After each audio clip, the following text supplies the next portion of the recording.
Bonjour, bienvenue à la faculté de droit, sciences économiques et gestion de l'Université de Lorraine, implantée à Nancy, au 13 place Carnot. Vous venez d'avoir le baccalauréat ou vous allez le passer et vous voulez connaître l'institution qui va vous accueillir à partir de la prochaine rentrée pour y faire vos études ou de droit ou de sciences économiques, plus exactement portail éco-gestion. Pour certains d'entre vous, ce sera d'ailleurs à la fois des études de droit et de sciences économiques dans notre double licence. Nous allons vous faire découvrir les lieux qui vont vous accueillir et à partir desquels vous allez mener des études qui vont être des études exigeantes, difficiles, mais qui ont un grand avantage. Tous les étudiants qui sortent d'un cursus de notre faculté trouvent du travail dans un délai extrêmement court après la fin de leur diplôme. C'est évidemment un avantage non négligeable dans notre société d'aujourd'hui et il est important que vous connaissiez les conditions dans lesquelles vous allez étudier. Que préparerez-vous dans notre maison à partir de l'année prochaine? D'abord une licence en 3 ans, soit en droit, soit en économie, soit les deux en même temps, comme je vous l'ai dit. À l'issue de cette licence, vous serez appelé, le cas échéant, à préparer un master en 2 ans. Ce qui fait que pour la plupart d'entre vous, les études dureront à peu près 5 ans entre la L1, L2, L3, M1, M2. On vous parlera naturellement de l'ensemble de ces détails. Bienvenue dans notre maison que nous allons visiter ensemble et nous allons commencer notre parcours dans quelques instants par le lieu où vont se dispenser les enseignements les plus importants, dits enseignements magistraux, où vous allez voir la rupture avec le milieu que vous connaissez. Vous étiez habitué à des salles de classe de 25 ou 30 et vous allez, à partir de la rentrée, devoir entrer dans des amphithéâtres beaucoup plus peuplés avec beaucoup plus d'étudiants. Votre autonomie, votre sens du travail personnel seront extrêmement sollicités parce qu'évidemment l'encadrement il sera plus réduit. Vous bénéficierez néanmoins de conditions d'études que vous allez découvrir et qui vous permettront, je l'espère, de mener une très belle carrière dans les différentes professions qu'offrent nos études. Nous avons traversé ensemble tout à l'heure la cour intérieure par laquelle vous passerez pour entrer dans cette grande faculté. Vous aviez derrière moi un bâtiment, cette fois-ci c'est le tableau du grand amphithéâtre, et je suis à la chaire qu'occuperont les enseignants qui vont venir vous faire des cours magistraux. Un cours magistral, c'est un cours, comme vous avez pu en recevoir au lycée, par un enseignant, mais avec une grosse différence qui tient au fait que vous serez beaucoup plus nombreux. Dans cette salle, il y a 700 places. Je vous rassure, vous ne serez jamais 700, mais à peu près en moyenne entre 250 et 300 en fonction des unités. Près de 500 étudiants en première année d'économie et un peu plus de 1000 en première année de droit. Nos études sont très recherchées pour les raisons que je vous ai dites. Les cours auront lieu au rythme de 3 heures par matière, à raison de 5 ou 6 matières dans la semaine. Et vos enseignants vous proposeront, pour accompagner la parole, des documents que vous pourrez exploiter et travailler. Ce nombre considérable d'étudiants vous amène peut-être à vous poser une question. Beaucoup d'appelés, mais combien d'élus? Les taux de réussite en première année tournent autour de 40% de ceux qui passent les examens. Beaucoup d'étudiants abandonnent en cours de route parce qu'ils ont été mal orientés. Il faudra cependant, pour conserver le maximum de chances de réussir, suivre très attentivement les conseils que vous donneront vos professeurs. Ils vous diront notamment que la clé de la réussite, c'est un travail aussi régulier que possible dès le début de l'année, et surtout pas en attendant les échéances des examens. En effet, en première année, comme dans les années supérieures, nous sommes dans un mode d'enseignement où on vous laissera organiser votre travail seul. Vous ne subirez pas de contrôle toutes les semaines ou tous les 15 jours dans chacune des matières. Vous recevrez des enseignements, je vous reparlerai des travaux dirigés, mais vous serez, en quelque sorte, livré non pas à vous-même, mais à votre sens du travail et des responsabilités. Il faudra être très attentif aux conseils de méthode. Si toutefois cet univers vous paraît gigantesque, sachez qu'évidemment, on noue très rapidement des amitiés entre étudiants et vous pourrez ainsi construire un réseau de solidarité qui vous permettra d'aborder cette grande aventure de l'enseignement supérieur. Voilà, nous venons du grand amphithéâtre où je vous ai parlé des grands effectifs, des unités à 350 et Dans cette salle, vous allez vous sentir un peu plus chez vous. Elle a la taille d'une salle de classe de lycée et vont s'y dérouler un autre type d'activité pédagogique qu'on appelle chez nous les travaux dirigés. Ils sont moins nombreux que les cours magistraux et n'existent que dans les matières qu'on qualifie de fondamentales, celles où il est le plus essentiel d'acquérir non pas du savoir, car on n'apprend jamais rien par cœur dans notre maison, mais une méthodologie. Dans les travaux dirigés, on vous montrera comment on fait les exercices qui vont vous permettre, on l'espère, de réussir lors des examens. Vous serez en présence de chargés de travaux dirigés, qui sont la plupart du temps des enseignants qui préparent une thèse de doctorat, qui sont donc à bac plus 6 ou 7, et qui viendront, par groupe de 30, 35, 40, suivant les matières, vous présenter des éléments de méthodologie. L'important en travaux dirigés, c'est aussi bien la séance que ce que vous ferez avant.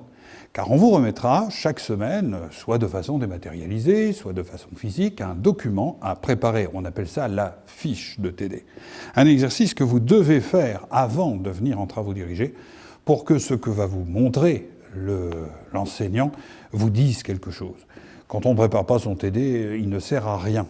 D'où l'importance du travail personnel que vous devrez accomplir et qui est à peu près égal en volume au nombre d'heures de cours que vous aurez. Une vingtaine d'heures de cours, une vingtaine d'heures de travail personnel. Il faut se faire une raison. Ce travail personnel, ces travaux dirigés sont essentiels dans votre parcours parce que les matières fondamentales et les notes que vous y obtiendrez détermineront le choix que vous ferez quand vous aurez terminé votre licence pour entrer en Master 1. Les travaux dirigés sont donc une étape essentielle, supposant beaucoup d'investissement personnel et dans des groupes qui, je vous l'ai dit, rappelleront largement vos conditions antérieures. Alors nous avons vu le grand amphithéâtre, travaux dirigés, il est peut-être temps, si vous le voulez bien, de faire une pause en nous rendant à la cafétéria. Alors les cours se sont terminés pour la matinée, vous n'êtes peut-être pas encore dans les travaux dirigés dont nous sortons à l'instant, le moment est peut-être venu pour vous de faire une pause. Soit une pause café dans le courant de la journée, soit la pause déjeuner si vous ne souhaitez pas aller au restaurant universitaire qui se trouve juste en face de la maison. Ici, dans cette cafétéria, vous trouverez tout un choix de produits divers et variés vous permettant de vous sustenter un peu. Une pause café n'est jamais malvenue et le cas échéant, si la cafétéria est pleine, car elle a du succès, vous disposez aussi de distributeurs dans la cour intérieure de la faculté.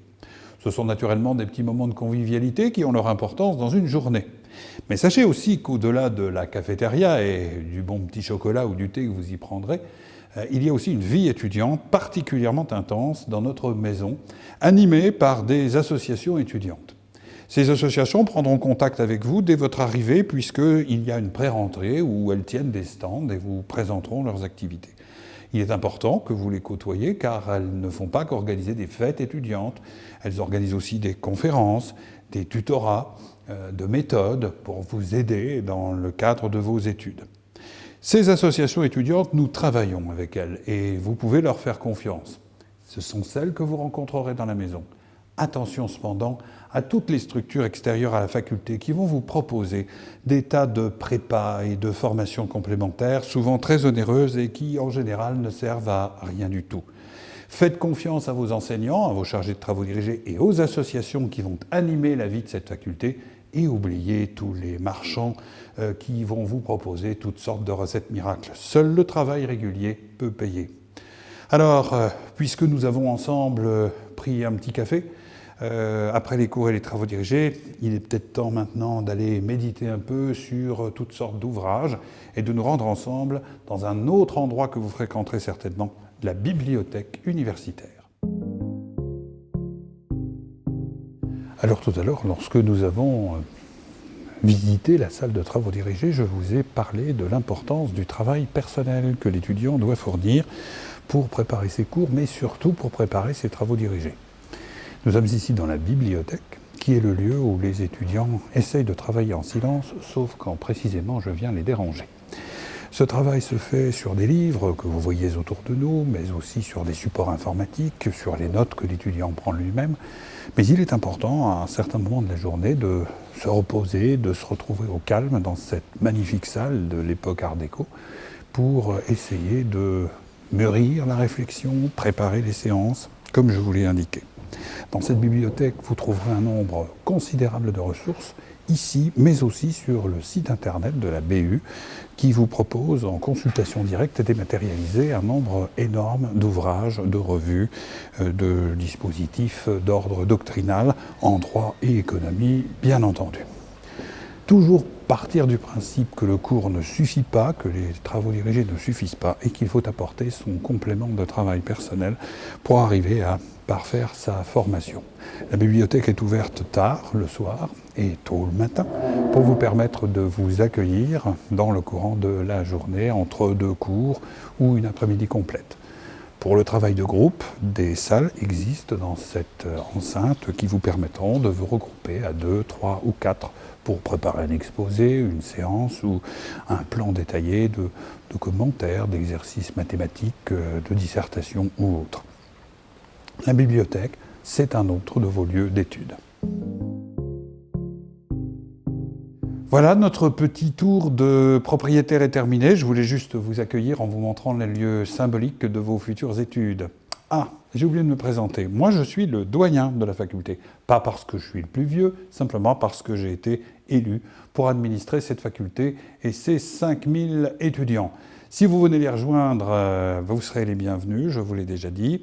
N'hésitez pas à consulter les vidéos sur les enseignements beaucoup plus précises que vous dispenseront Pascal Etienneau, responsable de la licence droit, et Yamina Fournéron, responsable de la licence économique.